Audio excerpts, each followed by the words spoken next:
चलिए, सममित संख्या की जो आपकी अगली एक्सरसाइज है आपकी 5.2 उससे स्टार्ट किया जा रहा है। तो एक क्वेश्चन है आपका कि कुछ सममित संख्याएं हैं, इसका हमें क्या निकालना है, आपका वर्गमूल। ठीक, कुछ क्वेश्चन आपके हैं उसका हमें वर्गमूल निकालना है। तो पहला क्वेश्चन आपका ये है, -7 प्लस आपका 24i। तो करना क्या है, हमें पता है कि सममित संख्या का जो मेन फॉर्म होता है वो क्या होता है आपका s प्लस आई वाई और या फिर a प्लस आई बी। तो देखिए यहाँ पे लिखेंगे, आप इस सवाल को मान लेंगे s प्लस आई वाई, और चूँकि वर्गमूल निकालना है तो दिए गए सवाल को रूट के अंदर लिखना है। ठीक, वर्गमूल का मतलब क्या होता है आपका रूट।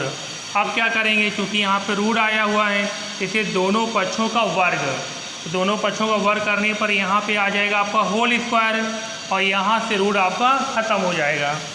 फिर यहाँ फॉर्मूला खोलेंगे a प्लस बी का होल स्क्वायर, तो a square plus B square plus का 2ab। मुझे आई स्क्वायर की वैल्यू पता है, आई स्क्वायर की वैल्यू क्या होती है आपकी -1, इसीलिए आपका माइनस हो गया। अब हम क्या करेंगे, इसके बाद दोनों पक्षों में वास्तविक और काल्पनिक भाग की तुलना करेंगे। तो ध्यान रखिए, यहाँ पर ये आपका वास्तविक है और यहाँ पर वास्तविक क्या है आपका ये। तो देखिए तुलना करने पर ये पहला समीकरण बन जाएगा, और जो आई के साथ लिखा होता है वो क्या होता है आपका काल्पनिक। आई आपका काल्पनिक नहीं होता है, आई के साथ जो संख्या लिखी हुई होती है वो आपकी काल्पनिक संख्या होती है। तो यहाँ पर आई के साथ लिखा है 2xy और यहाँ पे 24। इस प्रकार से तुलना करने पर आपके दो समीकरण बन जाएंगे। फिर एक समीकरण हमें और बनाना होता है, इन दोनों समीकरणों को हल करने के लिए हमें एक समीकरण और चाहिए, तभी सॉल्व करना आसान होता है। तो वी नो दैट, हम जानते हैं, ये फॉर्मूला आपका छोटी क्लास में पढ़ा हुआ है, X square plus Y square का जो होल स्क्वायर है वो क्या होता है आपका एक्स स्क्वायर वाई स्क्वायर का होल स्क्वायर प्लस 2xy का होल स्क्वायर। तो ये आपका सेम है, इसकी वैल्यू पता है आपकी -7 और इसकी वैल्यू आपने निकाली है आपका 24। फिर वर्क करेंगे आपका स्क्वायर, तो ये 49, ये 576, आपका 625। अब 625 किसका वर्गमूल होता है आपका 25 का। इस प्रकार ये समीकरण तीसरा बन जाएगा। ये तीसरा समीकरण हमें इक्वेशन को सॉल्व करने के लिए निकालना होता है। ठीक है, अब समीकरण पहला और तीसरा हल कर लिया जाए, और हल करके मैंने क्या किया, आपका एक्स और वाई का मान निकाल लिया। समीकरण पहले और तीसरे को हल करके क्या किया, आपका ये आपका एक्स है और ये वाई है। अब वर्गमूल क्या होता है आपका, तो एस प्लस वाई, तो ऐसी वैल्यू ये और प्लस वाई बाहर ले लेंगे, आपका आंसर आ जाएगा। इसी प्रकार आइए जरा एक क्वेश्चन और समझते हैं कि ये क्वेश्चन दिया, इसका हमें क्या करना है, आपका वर्गमूल निकालना है। तो सबसे पहले क्या करेंगे, इस सवाल को x प्लस आई वाई के बराबर मान लेंगे, और वर्गमूल का मतलब क्या होता है आपका रूट में।